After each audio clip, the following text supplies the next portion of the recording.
Hello everybody, it is week 10. I am Bev Lewis, recording for my new group, Group 1. Happy Halloween everybody. This is I don't know how many times I've tried to record this and something keeps happening. So I will try once again and hopefully it will work. What scares me most about doing research interviews would be to not ask the appropriate questions that will get answers from those I'm interviewing. Specifically, questions that will shut down the people I'm interviewing or put them on guard so that they're not open and forthcoming. And for this reason, I would never want to interview a zombie because they don't think. So, on the other hand, maybe I would. I certainly couldn't ask them the wrong question now, could I? But nevertheless, I don't like zombies. They just eat people and they never have minds. At least the ones in Hollywood don't. I have never met one, not a real one, or well, I might have, but I didn't ask them very many questions either. In any case, interviewing a zombie would just be a waste of time. Now, our first part of the question: how is systematic observation different than people watching? Well, systematic observation is, of course, very different from people watching. First of all, systematic observation does not have to be about watching people. It can be about watching or observing anything, as long as it's done in a systematic and calculated manner.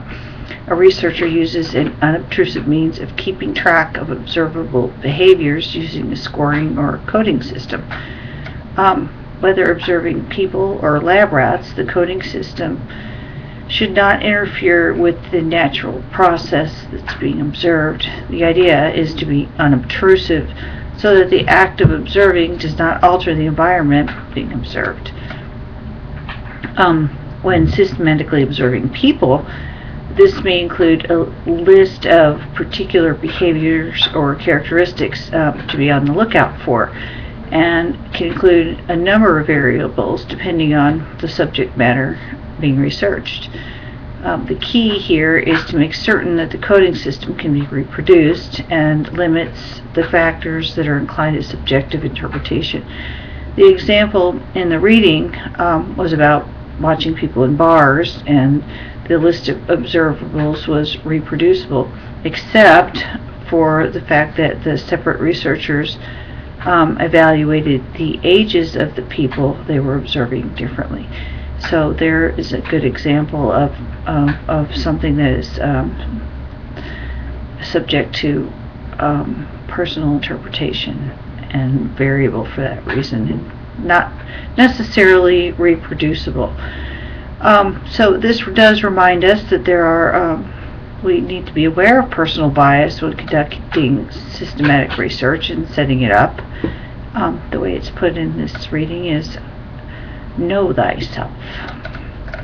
Next part of the question is, what are the differences between panels and samples for interviews, and apply the use of both to your current research topic. Simply put, panels and samples differ in that members on interview panels are usually chosen for their knowledge or expertise in a particular subject, whereas samples are carefully chosen so that the researcher will get an unbiased response, usually regarding information needed either to gain a broader understanding of the subject matter at hand or to obtain specific information about certain aspects of the subject matter being studied. For example, I'm interested in creating youth groups that focus on environmental activism. And I would need to find out a number of different pieces of information in order to design programs like this that would actually be sustainable over time and would accomplish both short and long-term goals for the group members.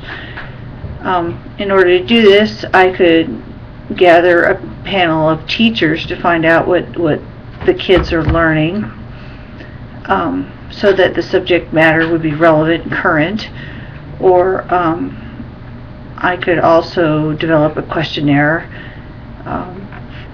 to sample the opinions of parents, and so that I might discover what kind of participation I might expect, or what kind of support I might be able to get from them. And that's it for this week. Thank you, and have a nice night.